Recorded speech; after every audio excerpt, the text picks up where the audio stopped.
बोलो राधे राधे। राधे राधे और जोर से राधे राधे और जोर से। राधे राधे। तो श्री ठाकुर जी की बाल लीला उस ब्रजमंडल में प्रारंभ हो रही है। इधर जब पूतना का वध श्री गोविंद ने किया है, जब कंस को ये मालूम चला कि पूतना मारी गई है, तब इसके मन में शंका हुआ कि वो जो मेरा शत्रु है वो नंद के यहाँ ही है। तब इसने शकट भजन और तृणाव्रत को भेजा। अब ये आया तो एक दिन की बात है, श्री ठाकुर जी पालने में झूले में खेल रहे थे। वहां एक छकरा था, उसके ऊपर ये शकट जो है विराजमान हो गया। जब विराजमान हुआ, श्री ठाकुर जी के समीप में क्या किया, धीरे धीरे धीरे धीरे उस श्री ठाकुर जी के ऊपर चाहा मैं अपना भार देकर उसी में इसे दबाकर मार डाला। और इधर कुछ ग्वाल वाल खेल रहे थे। तब श्री ठाकुर जी खेलते खेलते क्या किए, उस झूले में श्री ठाकुर जी अपने पैरों को ऊपर नीचे कर रहे थे। और जैसे ही वो सकट उनके समीप आया, श्री ठाकुर जी ने अपने पैरों के अंगूठों से नेक्सी ऐसे जो छुआया, बस वो जोर से आसमान में उड़ी और कई पलटे लेकर के वहीं पे गिरा। श्री ठाकुर जी वही उस झूले में खेल रहे। इधर बड़ी जोर की शब्द हुई, आवाज हुई, सभी दौड़े दौड़े क्या हुआ। मैया यशोदा आई, सबने उनको लगाया श्री ठाकुर को। मैया यशोदा और बाबा गले से लगाते, अरे लाला कहाँ है गई, आफत पे आफत आ रही है। तब सबने कहा ये हुआ कैसे। वो जो ग्वाल वाल खेल रहे थे ना, उन्होंने कहा बाबा ये तो कन्हैया ने ऐसो कियो। बाबा ने कहा चुप, ऐसो थोड़े ना हो सके, ये छोटो सो लाला, यहाँ के इतनो बड़े शरीर और इतनों बड़ों में इतने बड़े पाँव, वहाँ इतने बड़े पाँव में इतनी बड़ी अंगूठी, और उस अंगूठे से या की ये हो गई स्पर्श तो ये टूट जाएगा, ये आसमान में उड़े, कैसी बात करे। देखो इस बात का आभास उस बालकों को हो गई कि श्री ठाकुर ने किया है, और उसने देखा भी, उसे विश्वास भी हुआ कि श्री ठाकुर ने ही किया है। लेकिन नंद बाबा की जो उम्र है वो अधिक है, तो अनुभव भी अधिक है। अब अनुभव अधिक है तो बुद्धि भी अधिक है, और जहाँ बुद्धि होगी तो वहाँ किसी के बात पे तर्क और कुतर्क और संदेह तो पैदा हो ही जाएगी ना।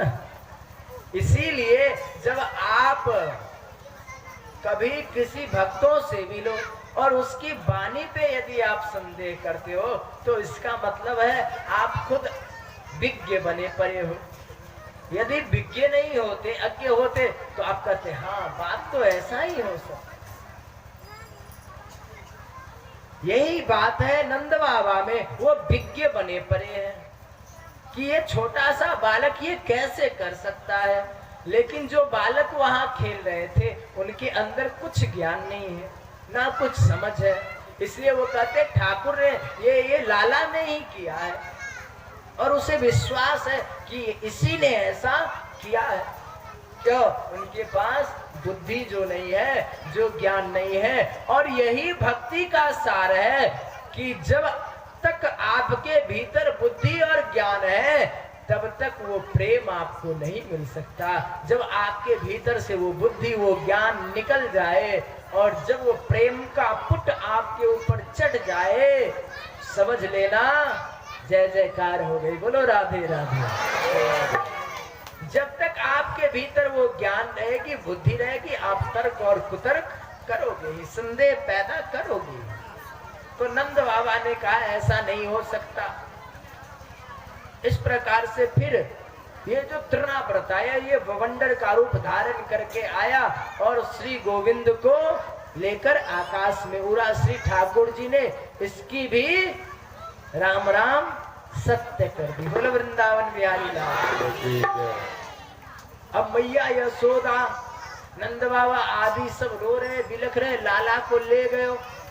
इधर सब आगे पीछे डोल ले, तब श्री नंद बाबा आदि ग्वालों ने देखा कि श्री ठाकुर जी एक फूल के ढेरे पर खेल रहे हैं। इस प्रकार से ये भी लीला संपन्न हुई। जब ये लीला संपन्न हुई तो ब्रजवासियों ने कहा, देखो बाबा, बात ऐसी है, लाला का जन्म हुआ, नामकरण संस्कार नहीं हुआ।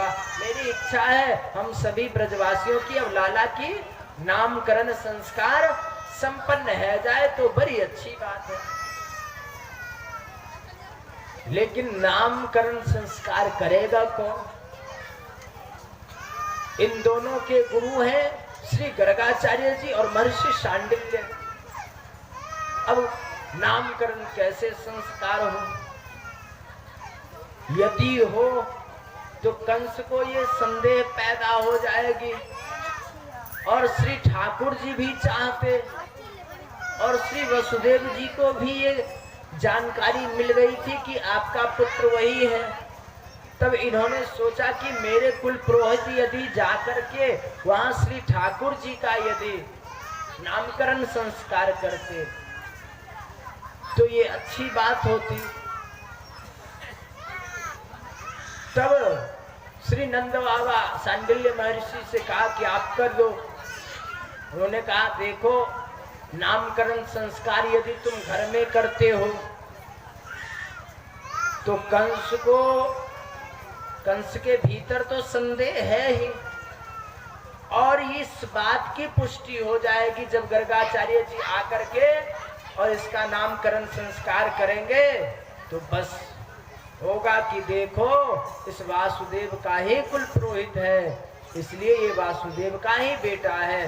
तो वहां तो तुम आनंद मनाओगे, खुशियां मनाओगे, और वहां फिर कोई आफत आ जाएगी। वो कंस बड़ा दुष्ट है, इसलिए एक काम करो, गौशाला में लेकर के आओ, यहीं हम दोनों महर्षि बैठेंगे और तुम्हारे बालकों की नामकरण संस्कार है जाएगी। तब रोहिणी मैया और मैया यशोदा बोले, ठीक है, जब गौशाला में ही होनी है तो चलो, मथुरा से पधार रहे हैं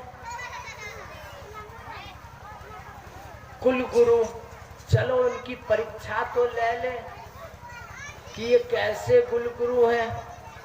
बोले, देखो एक काम करो। रोहिणी जी ने कहा, देखो, मेरे लाला को आप ले लो और यशोदा रानी अपनी लाला मुझे दे दो, और चलो वहां पे बैठे। जब महात्मा ये जान जाए कि ये लाला इनका और ये लाला इनका, तब समझना कि ये पक्के महात्मा है। अब ये गौशाला में पहुंच गई। जैसे ही पहुंची कि बस महर्षि ने कहा, देखो, इनमें से जो बड़ा लाला है उनको लाओ, बड़ा लाला को लाओ।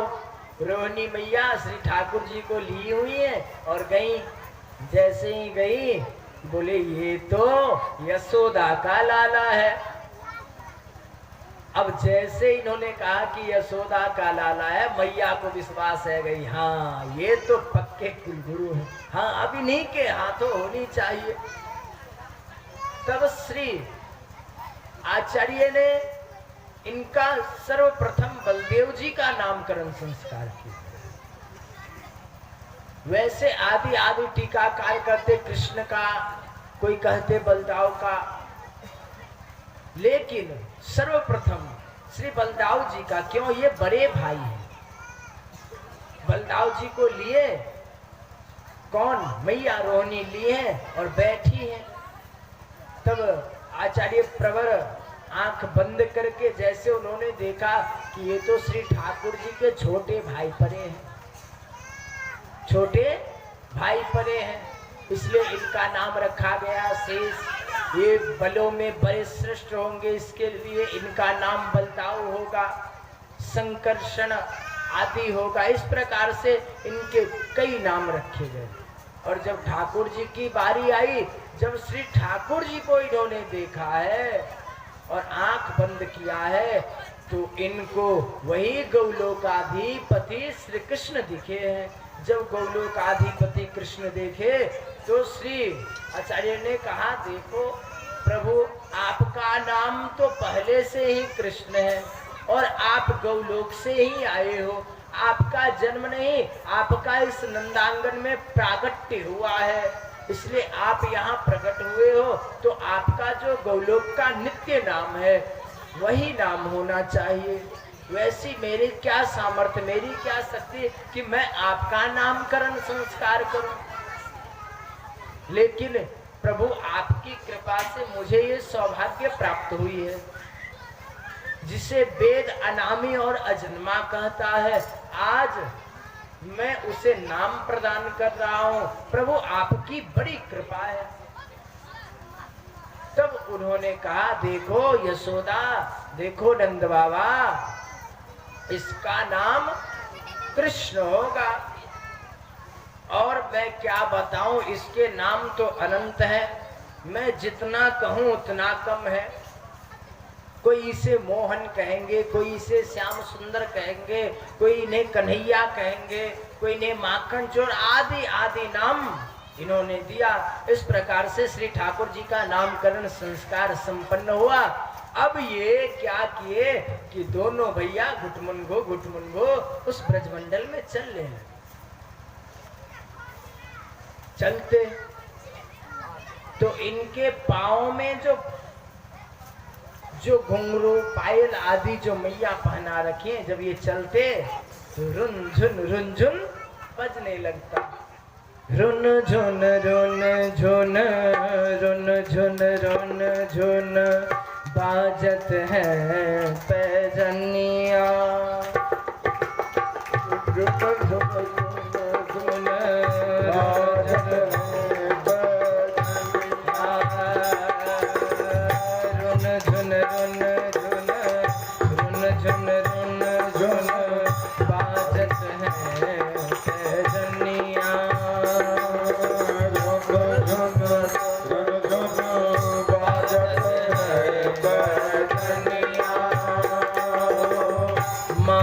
यशोदा चलत सिखावे, मातु यशोदा चलत सिखावे, मातु यशोदा चलत सिखावे, मातु यशोदा चलत सिखावे, अंगुली पकड़ दो कनिया,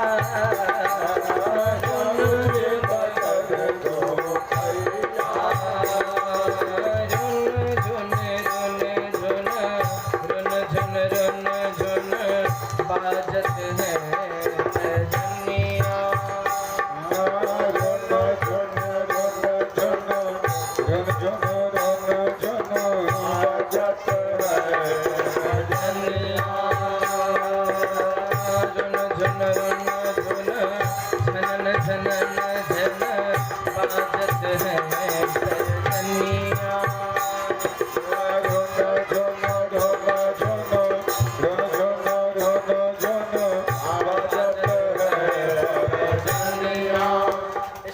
से श्री ठाकुर जी चलते थे तो उनके पाँव में जो बंधा घुंघरू है, पायल है, वो रुनझुन करता।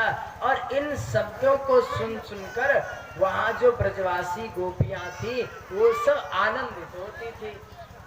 इनको चलते देखती तो कोई गोपी इन्हें देखती ही रह जाती, क्योंकि इतना सुंदर बालक ब्रजमंडल में किसी ने आज तक न देखा था।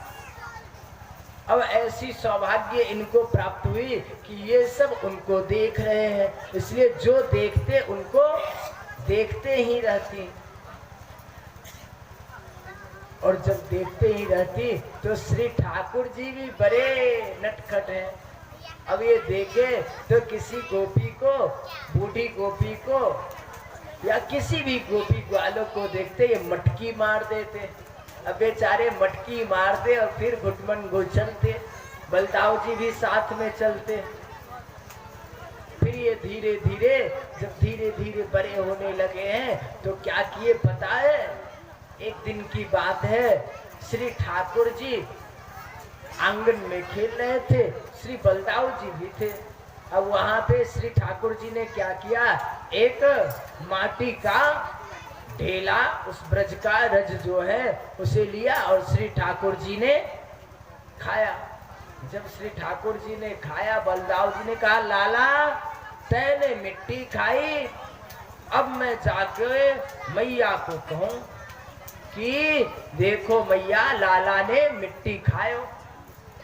बोले भैया सावधान है जइयो, आप तो जाके कहोगे कि लाला मिट्टी खाई और मैं जाके कहूंगो काय पता है तो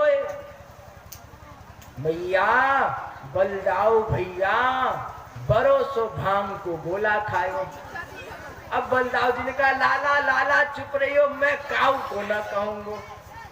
बोले भैया सावधान हो जाइयो, यदि आप जाके कहोगे मैया को तो मैया तो आपकी बात मानेगी, लेकिन मैं कहूंगा देखो मैया मैं तो भोलो भालो, मुझे तो कुछ जानकारी ज्ञान है नहीं और बलदाऊ भैया के पास तो बहुत ज्ञान है, इसलिए ये झूठों मोह फंसा रहे हैं। तो मैया समझेंगी कि देखो लाला तो अभी बालक है, इसे क्या पता होता